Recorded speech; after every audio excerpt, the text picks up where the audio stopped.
All right, I'm Nick. Now, just back to trailer in, just got back from the beach. Skylar and Jamie are out there on an offshore charter.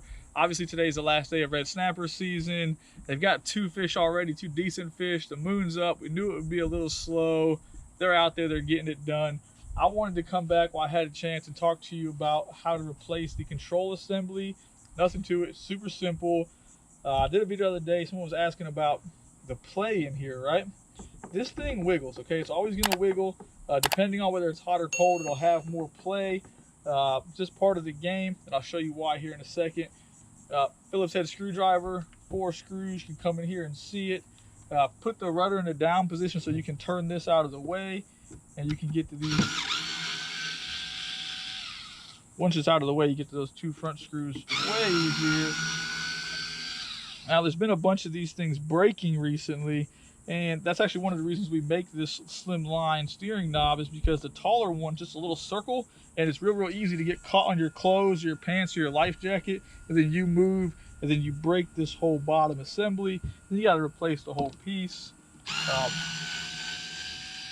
We have broke quite a few on the charters over the years, so we just don't even put it on once it gets here.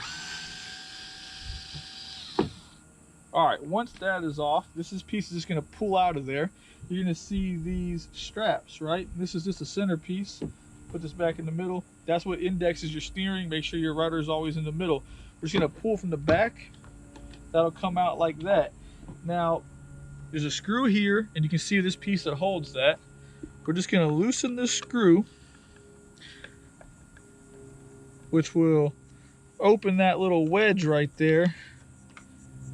And then you can just pull that out. That way, this is your broken piece.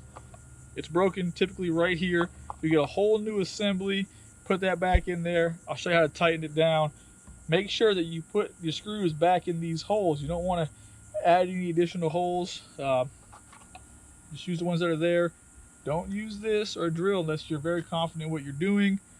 Nothing to it. Now, this is going to show you why there's play in this handle. This is 2 different pieces. There's actually a nut in there, and there's a screw underneath here. You can take that off and take this apart. You can try to tighten it as much as you want, but it's already completely firm.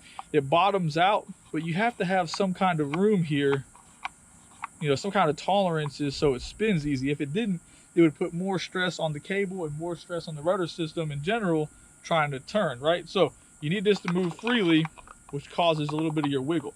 Now, we'll do the same thing we just did. Just gonna push that back in there. Take the screwdriver.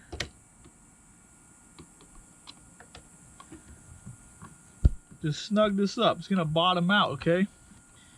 Don't need to go crazy on it. Just nice, snug once it's done. Now you just get these wires like that. Same way you did it before. Push it in place. Right now, see, it's not going down. That is because the wire is not, the wire's still in the way. Don't stab yourself, all right?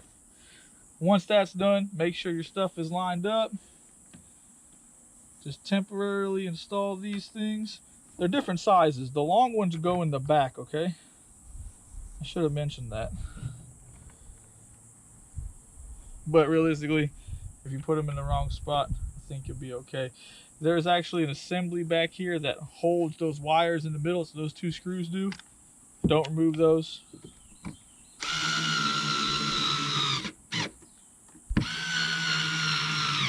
Obviously, before you go too crazy, give it a functional check. But other than that, super easy. Everybody should have one of these. I think the battery's dying. We need to plug it in. That's that. Very easy install. If you have any questions, leave a comment below. We're actually going to have these on the website sometime, ideally next week. We already paid for them, just waiting for them to ship. That way you can just come and get everything you need for your kayak at the NavarreKayakFishing.com website. That's it. Let me know if you have any questions. Have a good day. I won't put the have a good day part.